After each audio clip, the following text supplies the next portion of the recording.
Welcome to the Essential Geopolitics podcast from Stratfor, a RAIN company. I'm Emily Donahue. After 4.5 years, it looks like the Brexit saga may be nearing an end. Or is it? For guidance, I turn to Stratfor's senior European analyst, Adriano Bissoni. Hey, Adriano. Hey, Emily. Nice talking with you again. You too. So let's hop right into this. Free trade negotiations. What's going on? Well, it looks like after almost 10 months of very intense negotiations, the EU and the UK are finally making progress. Since early March, there have been two significant obstacles to a free trade agreement. Number one is the so-called level playing field issue. We need to keep in mind that the EU wanted the UK to remain aligned with single market regulations and norms after it exits the single market on January the 1st, whereas the UK was saying, we are not going to do that. We left the EU precisely to be free to produce our own legislation, our own norms, so we are not going to do that. And then there was the other issue, which is fishing rights. The EU wants its fishermen to be able to fish in UK waters after Brexit, whereas the UK is saying, well, no, it's our waters and we will not let you do that. So these have been the two main obstacles for, again, almost 10 months. And apparently in recent days, after so many deadlines, and it's been kind of an emotional roller coaster saying it will happen, it will not happen, it looks like they are making progress and it looks like a free trade agreement is close. But it's interesting to keep in mind that these two issues are not random issues. It makes a lot of sense for the EU and the UK to be arguing about these issues, especially the level playing field. The UK sees this as a national sovereignty issue. They left the EU in order to be able to develop their own rules, their own norms, their own standards, and they do not want to be linked to single market rules anymore. That's precisely why they left the European Union. Whereas from the EU perspective, the leaders are worried that the UK could deregulate its economy so much that it could become an economic competitor rather than an ally to the bloc. They are terrified that there will be what they call a race to the bottom, lowering standards on environmental issues, workers' rights, state subsidies to companies. So the EU is worried that the UK could become a rival rather than a friend. So it makes a lot of sense for them to be fighting over this, especially during a pandemic where the role of the state in the economy became a very big issue. And then there's the issue of fishing rights. It's one of those issues where politics trumps the economy, in the sense that from a purely GDP perspective, fishing is not really that important. But of course, from a political and social point of view, this is a big deal, especially for coastal communities in the UK, but also in countries like Spain, France, Belgium, who have fishermen operating in British waters. So this is mostly a political issue, but those two issues make a lot of sense considering the situation. Having said all this, it looks like there will probably be a free trade agreement in early 2021, which is good news for both economies. But I thought the deadline was December 31st. What happens if there is not a deal by December 31st?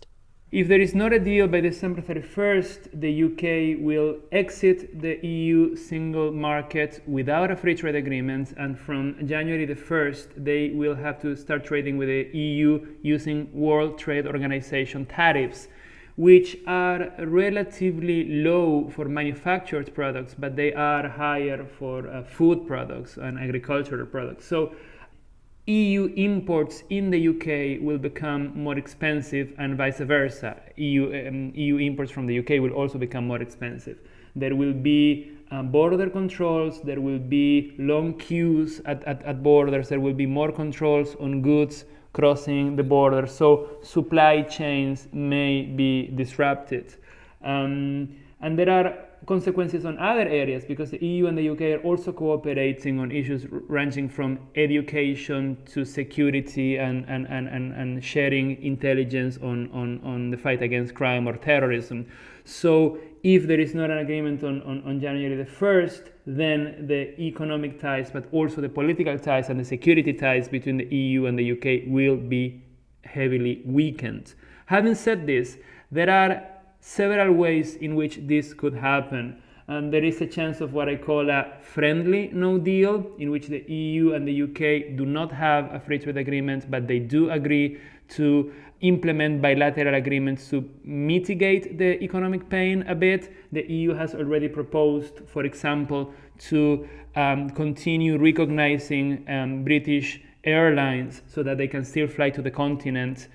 They are also proposing to recognize howlers and issue permits to truck companies and others crossing the border so that they can operate in the single market. They are also proposing to keep the channel between England and France open. So in a way, they are trying to mitigate the impact on the movement of goods and people. Of course, as I said before, they would have to face controls and they would have to pay tariffs when they cross the border, but they are trying to minimize the pain as much as they can. And of course, if they don't even agree on that, we could have an unfriendly no deal in which, as I said, the movement of goods, people and services would be severely disrupted. One final point that I would like to make is that December 31st is not the end of the Brexit saga. With or without an agreement, there will be unresolved issues and there will be other areas of the bilateral relationship that they will still have to negotiate and agree on. So, as you said, it's kind of the end of the Brexit saga, but there will be more Brexit drama in 2021 and beyond. Adriano, how's this drama over Brexit negotiations on trade impacting Eurosceptic parties in other parts of Europe?